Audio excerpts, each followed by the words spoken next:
Hello বন্ধুরা, তোমরা সবাই কেমন আছো? আশা করছি তোমরা অনেকেই ভালো আছো, আমিও ভালো আছি। তো আজকের সকালটা ছিল একটু অন্যরকম।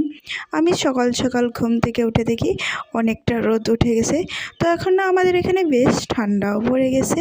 তারপর এসে দেখি বাবা এখানে কিবা চারা লাগাচ্ছিল, এটা কবির চারা হবে। তো আমি এখানে দাঁড়িয়ে দাঁড়িয়ে দেখছিলাম। তারপর আমি চলে গেলাম আমার ফুল বাগানে। তো এসে দেখি এখানে মাত্র একটা ফুল ফুটেছে, কারণ এই যে ফুল গাছটা দেখতে পাচ্ছ, এটাকে পুরো ছাগলে খেয়ে একদম মোটা করে দিয়েছিল। তারপর এইগুলো দেখছি বাবা লাগাচ্ছে। তো আমি এই পরিবেশটা দেখে অনেকই আমার ভালো লেগে গেল। সকাল সকাল অনেক দিন পর এই পরিবেশটা দেখলাম। তো আমাদের মাঠটা এখন খালি হয়ে গেছে, এখন সরষে লাগাচ্ছে। তো আমাদের লেবু গাছটাকে অল্প দেখে আসলাম। তো এখানে পাতাগুলো না